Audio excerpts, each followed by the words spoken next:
Hello and welcome to Inside Edition to discuss national, regional and international issues in depth. As the global population grows and urbanization continues, governments around the world are transforming their thinking on how best to meet their future energy needs. Bahrain's economic vision realized the importance of that fact and stated that protecting our natural environment will include directing investments to technologies that reduce carbon emissions, minimize pollution and promote the sourcing of more sustainable energy. We are honored to discuss these changes and challenges with His Excellency Minister of Electricity and Water Affairs, Dr. AbdulHussain bin Mirza. But first, this for more. Energy consumption is a huge part of our daily lives. We eat with energy. We travel with energy. We work with energy. And we even flirt with energy. But where does all of this energy come from?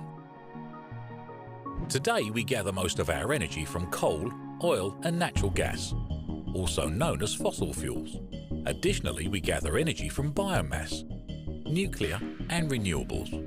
Fossil fuels consist of extracted decomposed organisms and plants that existed millions of years ago. Biomass converts plants into biometric material to produce energy.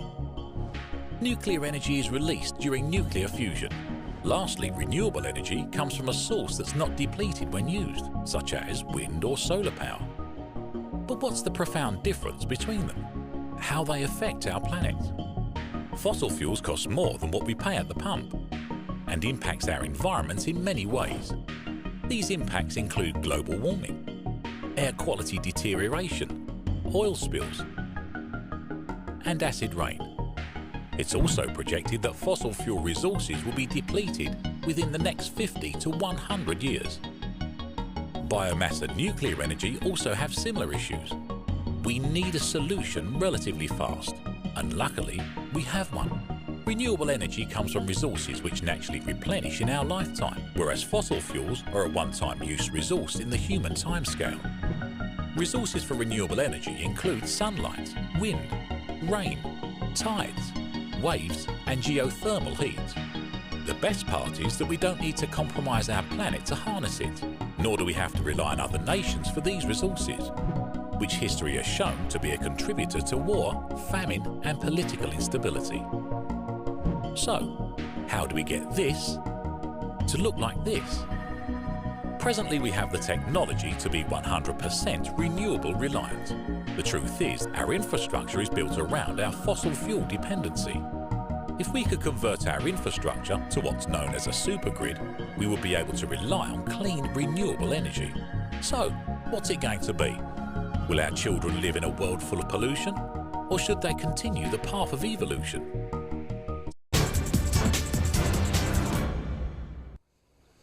Welcome back to the studio, and joining us is Dr. AbdulHussain bin Mirza. Thank you very much for being with us and answering some of our questions today. Doctor, in a contemporary technological society, energy significantly affects most of our lives and most of the things that we do in our life. And it plays an integral part in who we are and what we do. What is the importance of the transition to sustainable energy now? Thank you for inviting me. I'm very pleased to be with you here in Bahrain Television. Perhaps before I go and answer that question, I give your viewers and audiences what are the definitions involved. Energy, many people confuse energy with oil. Oil and gas are called fossil fuel energy, and they are part of the energy. Then there is the alternative energy, alternative to fossil fuel. That alternative energy then is divided into two parts. One of them is renewable, one of them is not renewable. For example, nuclear is not renewable, whilst solar and wind are renewable because they renew themselves continuously over billions of years. So in the case of transformation, many people ask that this region, like the Gulf area, the Arabian Gulf, have plenty of oil and gas. So why do we need to go and transition to sustainable energy. Yeah. For example, our neighbor, the Kingdom of Saudi Arabia, has one of the largest oil reserves in the world. True. But you hear them announce that they want now to go big into solar and renewable energy. Right. The reason is, as I think in the old days, one of the, I think Dr. Ahmed Zaki Amani said, the Stone Age did not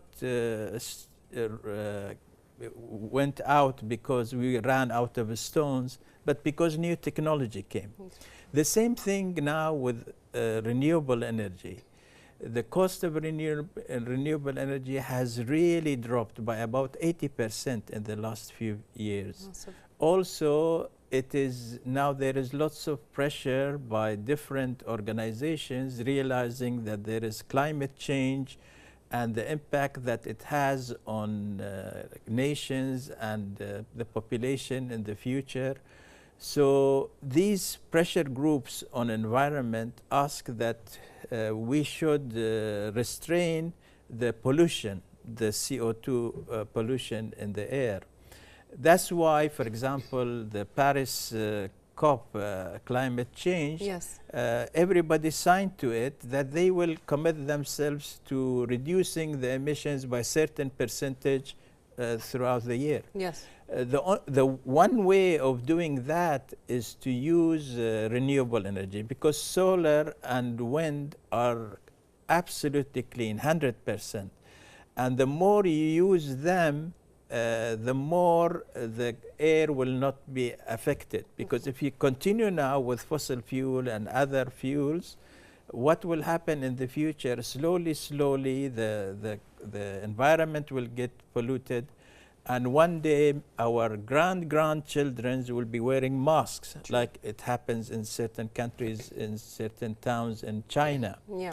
So that's why it is important now for countries to move and transform to the renewable energy. Yes. The other factor is that because if you look at how the global scene is changing, countries like Denmark and other European countries have declared that by 2050 they will ban the use of fossil fuel, which Yes. is oil and gas, and Yeah. in their case coal. And certain countries like Britain and France have said that by 2040, now they have brought it to 2030, they will ban the use of petrol and diesel in cars, which are Yes. fossil fuel. That means there is a transition overall. And what is more interesting, that some of the major reinsurance companies which insure the huge assets of the energy sector, like Allianz, for Yes. example, they have said by 2050 they will not insure the fossil fuel-based assets. Okay. So that means countries have to plan now for the future and move to clean energy and take advantage of the fact that the technology has improved so much in the renewable energy area that the cost of renewable now is competitive with the traditional conventional cost. Yes. And this, of course, is another incentive for countries to go into this. Yes. Now, for us in Bahrain, for example, the government of Bahrain are going also through this transformation, and the government, the cabinet approved the establishment of a center for renewable energy and energy efficiency. Yes. We called it initially SEU, Sustainable Energy Unit. It reports directly to the Minister of Electricity and Water, and its mandate is to two things. One is to encourage the use and investment in renewable energy in Bahrain. Two, to improve the efficiency of what we have in terms of energy. And the Sustainable Energy Unit, we signed an agreement with UNDP, United Nations Development Program, so that they provide us with expertise and bases the expertise, knowledge, and the knowledge of our own people in SEU. We have met with all the ministries and authorities in Bahrain. Yes. And basis these findings, we have prepared 2 national documents. Okay. One of them is called National Energy Efficiency Action Plan, NEAP, and one of them is called National Renewable Energy Action Plan. These 2 documents have been prepared scientifically, in other words, looking at what actually is happening in the various ministries, what are the possibilities, what are the new technologies. Yes. And each one of them is about 70 pages. Wow. And we presented this to the cabinet, and the cabinet has approved the National Renewable Energy Action Plan and National Energy Efficiency Action Plan.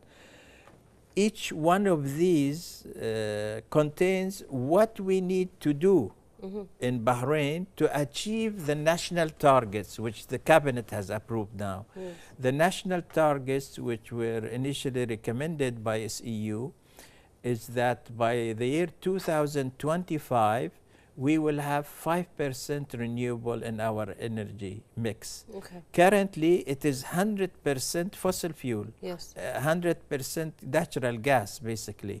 So by 2025, it will be 5% renewable and 95% fossil fuel. And then by 2035, it will be 10% renewable and the balance sort of conventional fuel. In the case of energy efficiency, we recommended a target of 6% improvement in the use of energy that we have by the year 2025. To achieve that 6%, in the National Energy Efficiency Action Plan, there are 22 initiatives or projects which were identified. For each one of these 22 initiatives, SEU have calculated how much each one of them contributes in improving the efficiency of the energy and what is the amount which we can save from it for Bahrain. Yes. Now, these 22 initiatives cover almost all aspects. They cover buildings, government, EWA, transport, yes. You name it, all. Examples of this, for example, we have what we call, air conditioning. Yes. Air conditioning uses 60% of the electricity consumption. So now we have new specifications for air conditioning, and to enable the consumer to be aware of the consumption, they are labeled.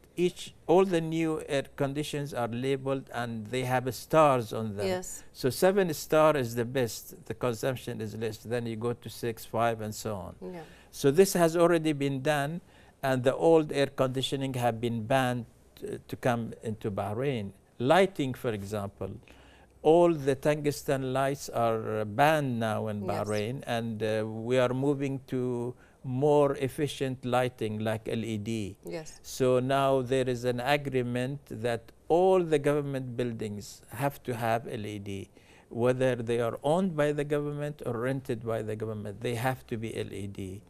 We are going to label through, of course, the committees that we have, that in future all household appliances like fridges, ovens, everything else will be labeled, so that the consumer, when he goes to buy it, he knows now what he's doing as far as efficiency is concerned. Yes. And also the Ministry of Industry and Commerce and Tourism have started labeling the new cars. Yes. So on the new cars, you see a label which has different color codes. Correct. It shows how efficient the car is, and it ticks against the one which this car fits in. Exactly. So this is the first step. The next step in the car and mobility side is to go to hybrid and electric cars. Yes. The electric cars, of course, now is taking off in most parts of the world, and they are basically going to allow the roads to be free of pollution. Yes, in which the is future. a big step to Yeah. be done, especially in an island like Bahrain. Right. And I think there was even a trial a few years ago where they did introduce a hybrid car, but it didn't take off as well as everybody thought it would. But awareness is the key word here, isn't it? Two things, awareness and availability of cheaper alternative. Yes. See, in the past, for example, gasoline was cheap. Yeah. I mean, Mumtaz was sold at 100 fils and Jayid at 80 fils. Yes.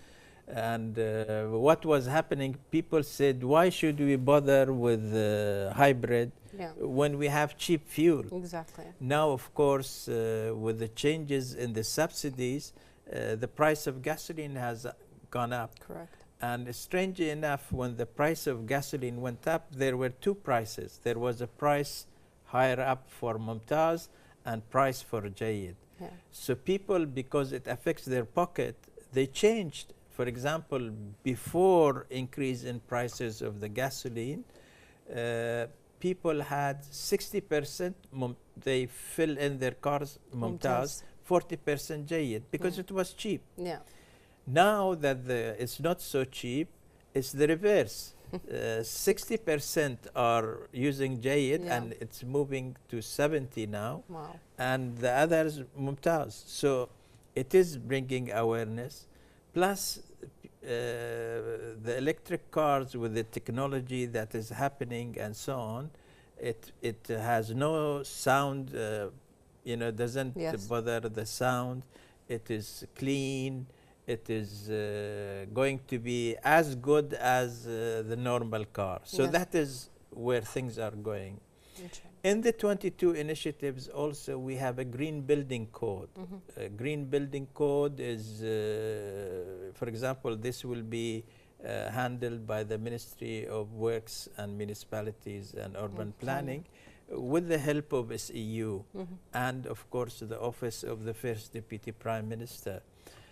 We have prepared the draft document of Green Building Code, and hopefully the first draft will be out December in 2 months' time. What does this contain? There are mandatory standards when you want to build a house. In other words, when anybody wants to go and take a work permit to build the house, he must comply with certain mandatory requirements. Yes. For example, insulation. Yeah.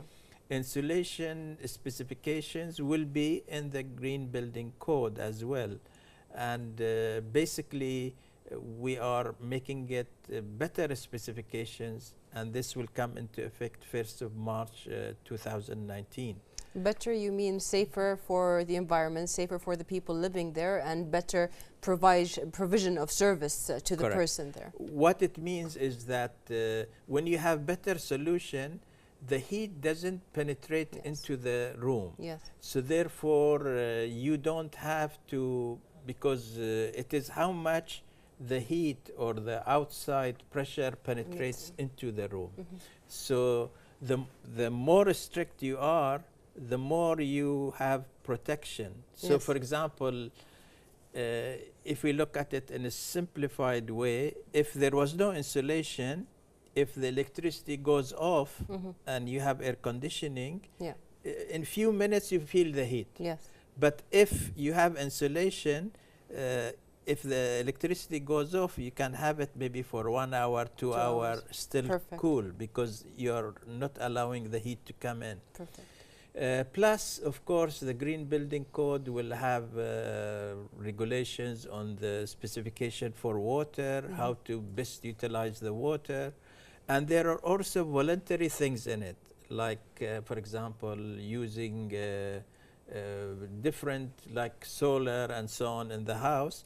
And basis these two combined, the mandatory and the voluntary, then the building will be labeled. Yes. How good it is. So if somebody wants to buy a house, he will know now that this house will save him in consumption 30 to 40 or whatever is the labeling of the house is. Yes. So this is being worked on. Your Excellency, at this point, I just want to say EWA is actually providing support and help to people who do want to buy right now, accommodate this green zone and green energy within their houses if they're building them or so on. Is that correct?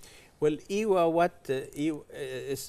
of course, helps in this process. For example, we are also now going into smart meters. Yes. So all the new projects are smart meters. The smart meters are provided by EWA. And we have more than 300,000 old meters which need to be replaced by smart meters. So we have a program to replace them. And if somebody wants to replace his old because he wants to use now solar energy, he can go to EWA and they will change it to him to smart meters. Well, the advantage of smart meters, it has many advantages. First of all, there is no need for somebody physically to go and visit the house to read the meter. And therefore, there is no need in case that doesn't happen to have an estimate. Because now, the reading automatically is generated and is available in the head office or the center that controls this. So you can read it from remote. The second advantage, the smart meter allows net metering. And this is another thing which we have done and it was approved and it's implemented from 1st of January 2018. Net metering means, for example, any person, whether he is a householder or whether he is a business, let's take a householder. And Mr. X, he wants to put solar in his house. So he goes and through a qualified contractor, they install solars in his house. The electricity that he generates from his solar system, he can consume in his house. And EWA will not bill him for it because now he's using different source. In the winter, when he has surplus, because he doesn't use the air conditioning and so on, of this electricity which he generated from solar, he can return it to the national grid, which is operated by EWA, and get a credit. So this way, the householder can have solar and also have it economically viable. Okay. So now the other advantage of a smart meter is this, that it allows the householder and EWA to read the same through the same meter. He says how much I charge you, that one says how much I charge you. That's why it's called net meter. Now these 22 initiatives, like I said, for each one of them we have calculation how much energy in quantity wise it saves and how much value the government will save from it. So that is National Energy Efficiency Action Plan, and I can go and all that. I had a chart. I don't know whether people can show it. The chart did go online. But also at this point, we also want to mention when it comes to elaborating on what fossil fuel is and green energy is. Fossil fuel was the thing of the century at the time when it came out. It helped move locomotives, it helped move cars, it helped people go from one place to another quickly and fast and efficiently. But like everything, there's also side effects of that. And climate change is a very big side effect of fossil fuel emission and the gases that are emitted from them. And now clean energy, going back to the roots, is basically the solution to it. How is Bahrain when it comes to accepting different sources of energy? How do you feel the acceptance from the society will be? Is it going to be a fast integration of the new energy? Well, anything new, of course, generally people hesitate to use. So initially, the first pilot project we did was in 2012. We installed 5 megawatt of solar energy in the town of Awali. So if one goes to that town, he sees all the car shades are solar panels. there are solar panels on the light poles and on the roof of the houses. Now that was 5 megawatt. At that time there was some hesitation and some resistance because they said this is new, why do we need this? Will it integrate with what we have now and this? That was done and it has proven that it works and it works well. So that has been 6 years. Yeah. And basis that success, of course, like I said, we have now a center for sustainable energy, which does both. Plus, we have been sort of pushing for policies to encourage the use of renewable. Yes. One of the policies is what I said, net metering, which encourages people to go. The other policy is, we call it tender-based feed-in tariff. Because we have limited size of land, and for solar you need large area of land, we have surveyed how many government-owned buildings we have, mainly schools and hospitals. So we have identified about 535 buildings. Okay. And we have engaged consultants to visit some of these houses physically to see how much space they have on the roof and the car parks and so on. And we can see that there is a good size available of the roof, which can be replacing the land. And utilized. And utilized.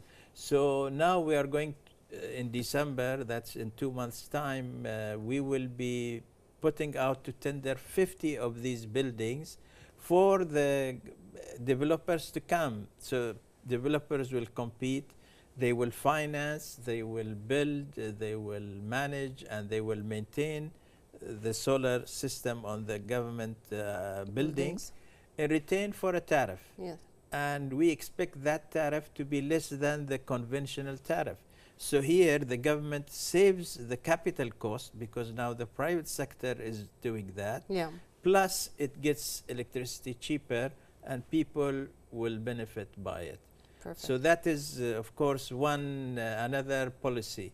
The third policy which we want to use to encourage people, and this is being discussed, and we are hoping to incorporate it in the Green Building Code, which I mentioned earlier, is to make it sort of mandatory for new buildings, new malls, new big towers and so on, to have certain percentage of renewable in the initial design. Okay. Because if they put it in the design, it is cheaper. And now, for example, you have window glasses which are solar panels and so on. So there are many new technologies coming. And we are encouraging the malls. For example, we talked to the Avenues Mall. Yeah. And if you go now visit Avenue Mall, the new car park, which is 3-story high, they have installed solar panels. There are 880 solar panels there. Massive number. And we went there, and they are happy, and it's connected. Now today in the press, both Arabic and English, I noticed that there is an advert by Seif Mall in Muharraq. They are inviting contractors and bidders to bid for solar energy on their properties. Awareness is happening. So awareness slowly is creeping in, and we already have 10 houses, Ministry of Housing houses, which have solar for 1/3 of their consumption in the house, and it's connected to the national grid, and the people are very happy with it. And we have about 17 requests for new ones. These are all, of course, relatively new, but the awareness is slowly creeping in. And I want to thank you because this is an opportunity to raise awareness. This is amazing, and that's really what we want to do. Especially, you already mentioned it, the Ministry of Housing has had a very big task the years before and this year in basically providing the housing units for these citizens. And it's also a very big opportunity because, as you said, the prices of renewable energy sources have gone down massively. I mean, one panel costs a lot less than it did 1.5 years ago, Right. and they are available in Bahrain, and we have contractors in Bahrain that are trained and skilled and have the equipment, and basically it's just about doing more for the environment. Also, what I want to ask you is, now we know that we have renewable energy and we have sustainable development goals ahead of us, but what are the challenges that are faced by the kingdom in ensuring sustainability and security of its energy needs in a general manner? What it needs? What if we run out at some point from the renewable energy or the green energy? Well, of course, Bahrain is planning to diversify the source of its energy. We still will be relying mainly on fossil fuel for many, many years to come. But we want to supplement that with renewable energy. And some countries in the Gulf are diversifying even further. For example, they go for fossil fuel plus renewable plus nuclear and so on. Some of our, for example, the UAE is doing that. Yeah. Why they want to do that? Because the more you diversify the source, then you are not sort of confined to one energy. You can still and choose. if the prices drop, like happened in the June 2014 onwards, when the price of crude dropped from $115 to around $30, many countries who relied solely or mainly on fossil fuel had a deficit in the budget. Yes. So preparing for the future is better to diversify. Yeah. Plus, of course, renewable has many advantages. One of them, it is sustainable. It stays forever. It will Yes. never go out. Yeah. Whilst fossil fuel may one day in the long term go out. Yes. Second, it is clean, so it doesn't pollute the environment. Third, it provides new job opportunities because this is a new type of skills, and we have done 2 training sessions for people, and they are very keen to join. Young boys and girls, even girls are coming and training for solar installations. And there are many new businesses are coming up in the solar energy side in Bahrain.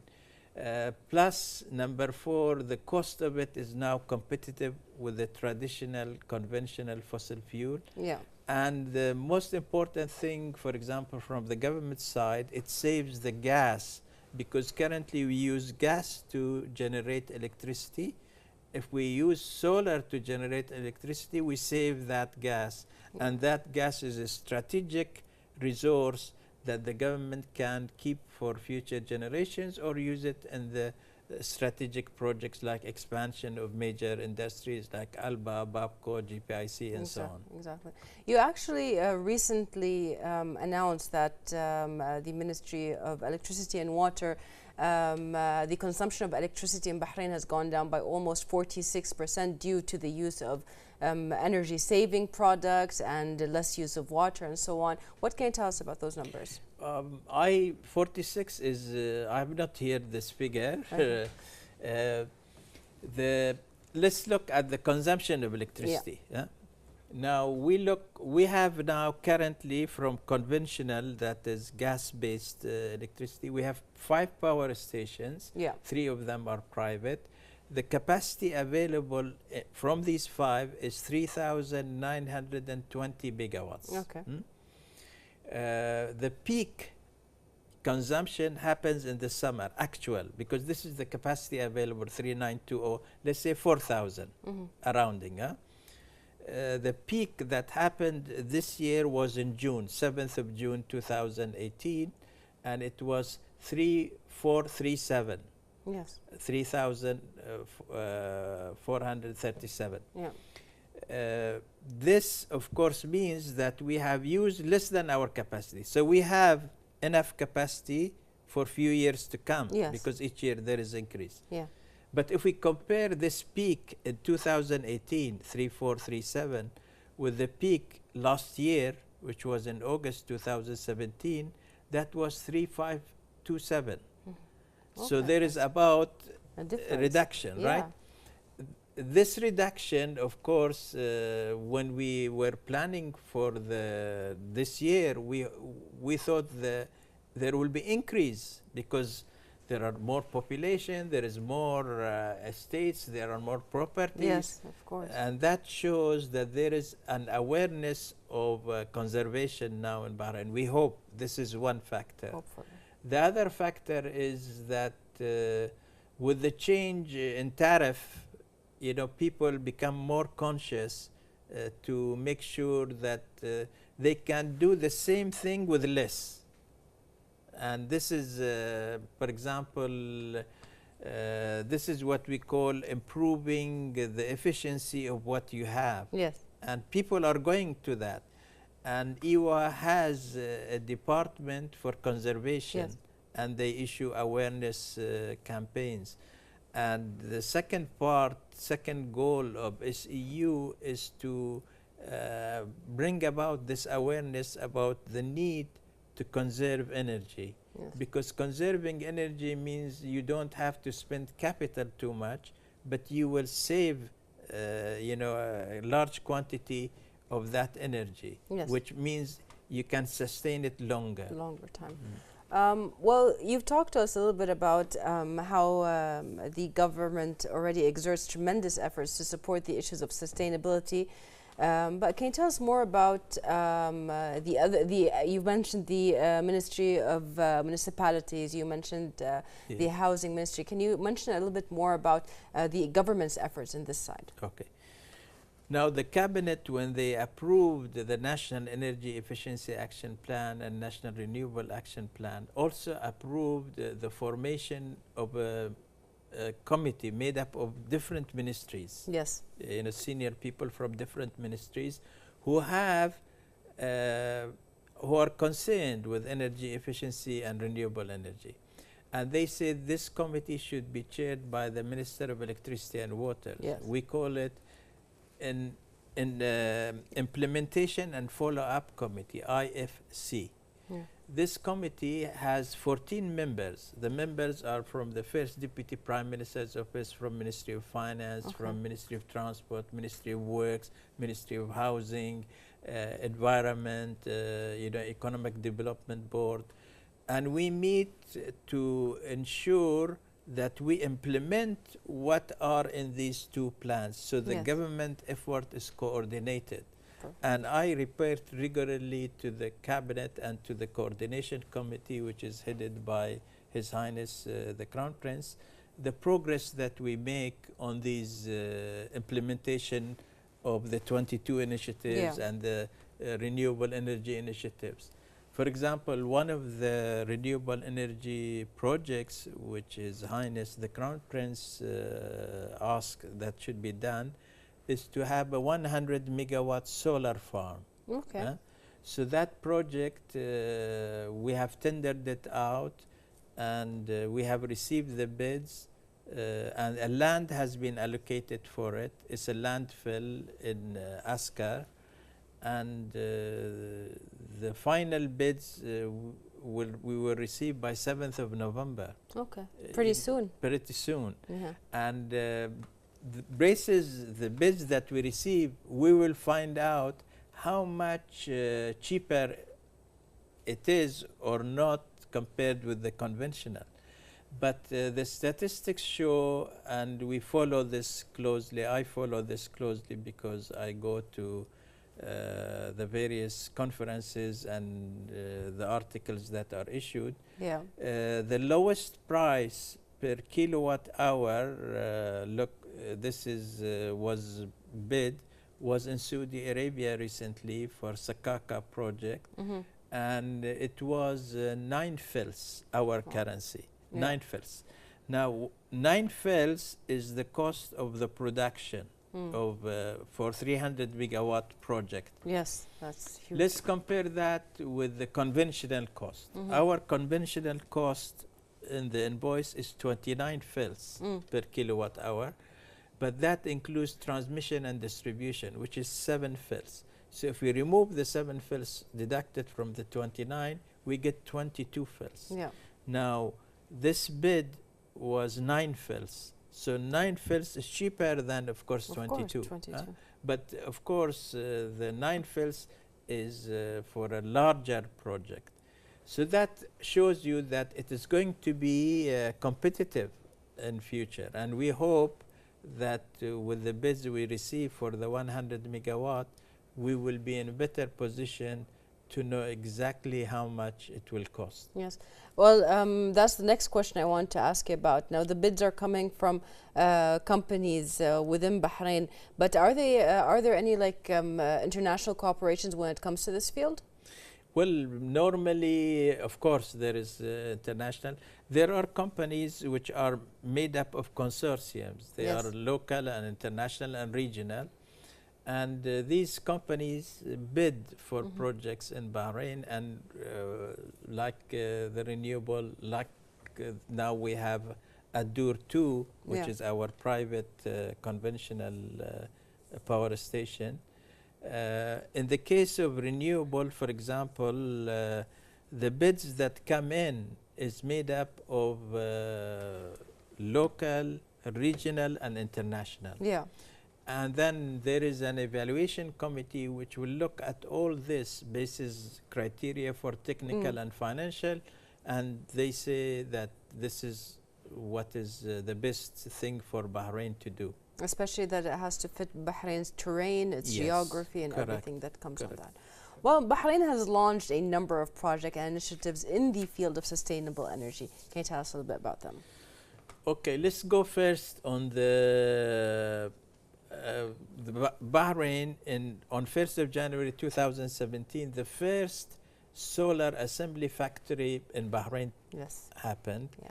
That's called Solar One, and we inaugurated it, and they tell me they are doing very well. They produce about 60,000 solar panels a year. They want now to increase it to 90,000. Okay. Then we have a pilot project which we did in Awali, 5 megawatt. Tatweer Petroleum, we did 1 megawatt pilot project. They want to increase it to 5. And now EWA has a project which is 3 megawatt solar, 2 megawatt wind. And the first 2 wind turbines have already been installed near Adur power plant. Yes. So if you are going to over King Hamad highway to Adur, you see it on the left-hand side. Okay. In addition to this, for example, all the private companies are all thinking of solar. And we have spoken to the Minister of Justice and the Awqaf, and the Matams and Masjids now are going for solar. Yes. So we have integrated one solar project, and there are 620 Matams. All of them want to have solar. And all of them are working almost year round. So yes. Yeah. We have asked a Danish company to prepare for us a wind atlas. Yeah. Which shows where are the wind available enough in Bahrain to install solar turbines to generate renewable energy. Depending on the currents. Yes. And already now we have lots of interest in this. Beautiful, beautiful. How do you value such cooperations with international companies? Very good, actually.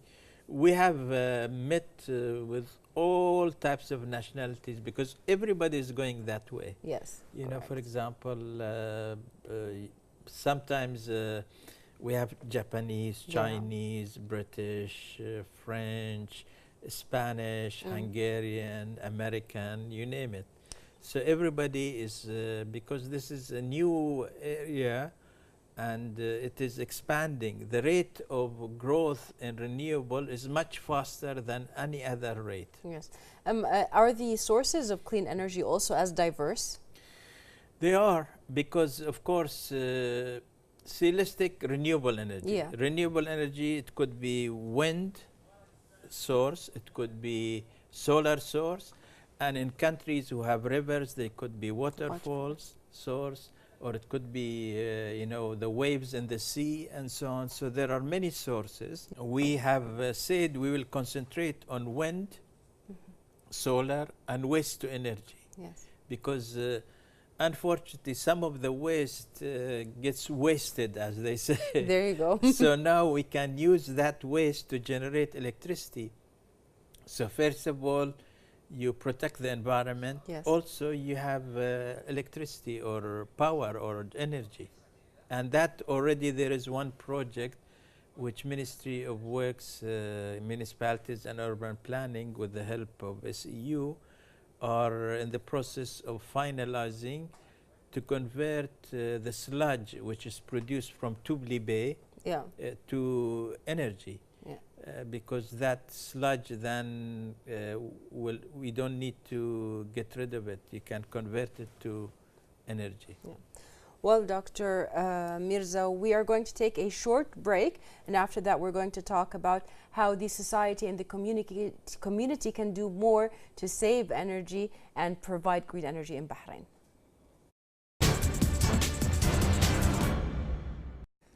Welcome back. Now, the Ministry of Electricity and Water Affairs has done its fair share in providing the service and the vendors and the technology of green energy. And now it is the turn of the people that will buy these services in order to have a better and sustainable life. Now, it is very understandable, like buying a new car. When you first buy the car, you have to put that big amount of money in order to buy it, and then the price of it gets easier and easier because petroleum or fossil fuel is cheaper. But is it the same kind of value when we talk about renewable energy and green energy? The payments we put in the beginning, will it be sustainable in the end? Will it actually be of service to us? Well, that's a very good question. Let's take an example, for example. If Mr. X puts solar in his house, that solar system lasts for 25 years. Yes. So when he agrees how much it cost him initially, he knows now for the next 25 years how much is his cost. Correct.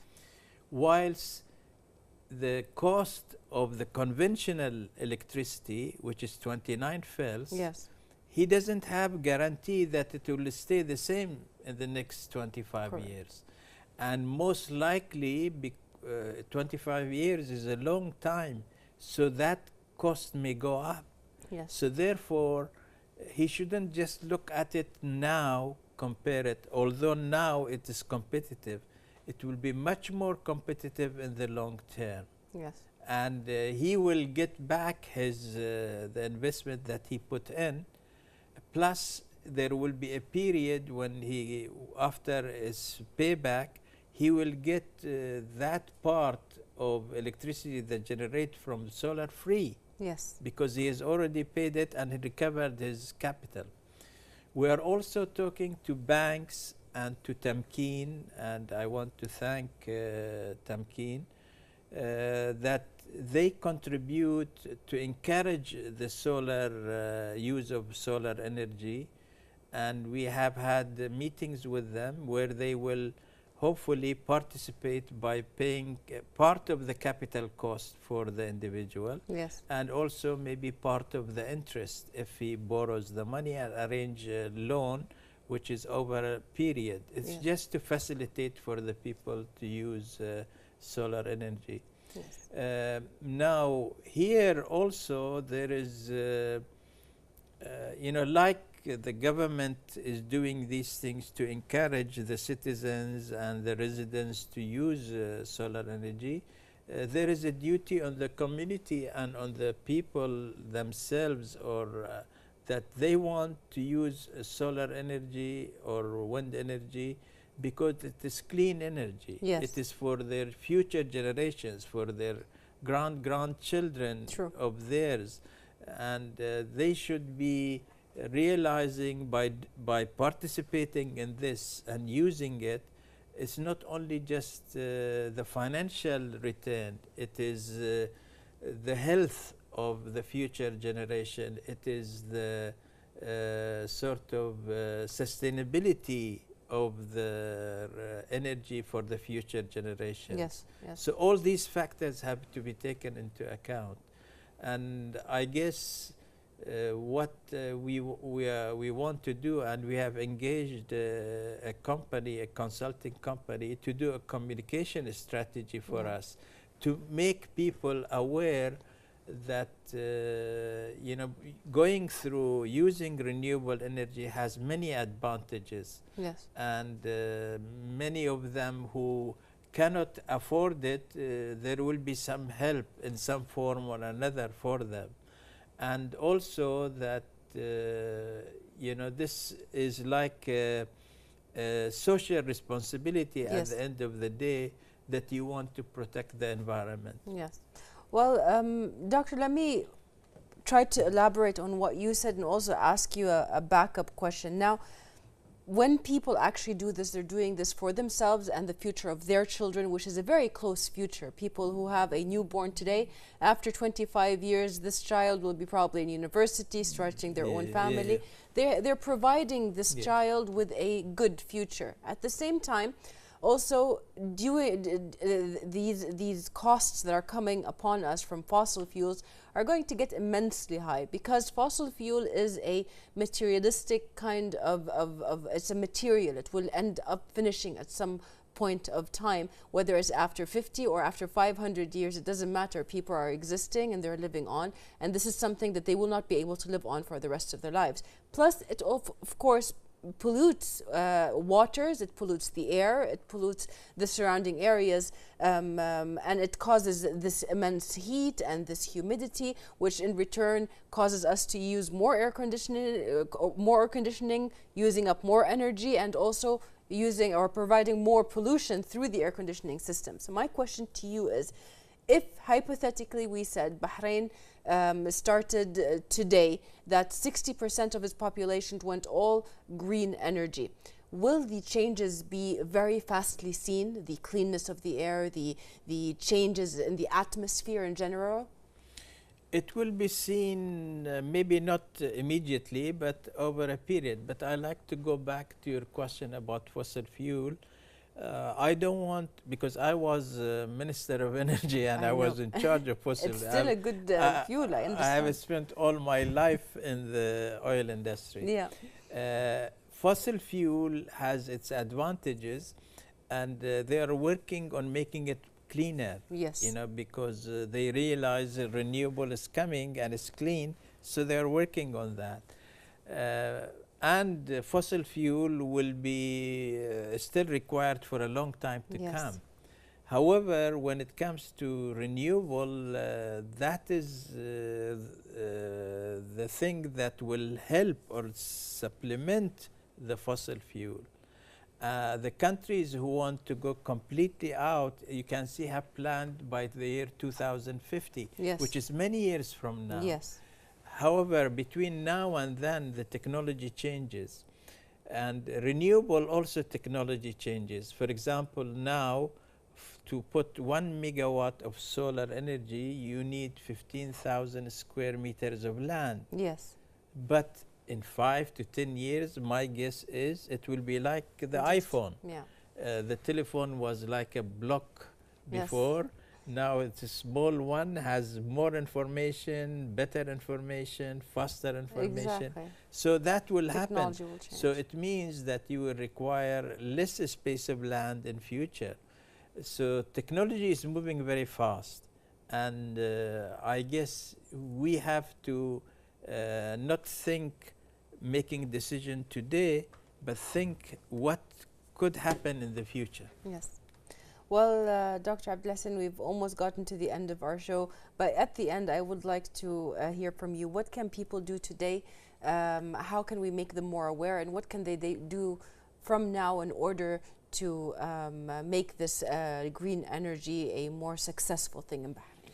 First of all, let's look at the efficiency side. I think every house, every father and mother should encourage their children from when they are young how to save water, how to save electricity. For example, they show them that if you are not in the room, put the lights off. Yes. If you are washing your teeth, don't let the water run all the time. Yes. Things like this, which means you are now bringing a new culture, a culture that says, I can save the resources and sustain it more and still get the same service. Yes. And this is something which I think the fathers and mothers and the family can do and bring up their children that way. That is one side. Of course, the schools have to do that as well to show people, and the Electricity and Water Authority, the Conservation Department visit the schools to tell the children what we, that conservation is good, it makes it green in the future and so on. In addition to all this, people like to remember the good old days when life was clean, there were many trees, there was greenery. If you talk to people in Bahrain, for example, the Budaya Road was full of trees and things like this. So that needs to be revived somehow. And if the families, if the individuals all, think this way, think of their social responsibility, their social duty, that they have to maintain this environment as clean or even better for the future generation as they found it. Yes. Because otherwise, if they think only for now whilst they are living, they think, okay, let them take care of themselves in the future. But what we do today affects what happens in the future. Exactly. Thank you very much, Doctor, for being with us today and for giving us all of this information. With us with Dr. AbdulHussain bin Mirza. And we would like to thank you, dear viewers, for watching, and see you next week in another episode of Inside Edition.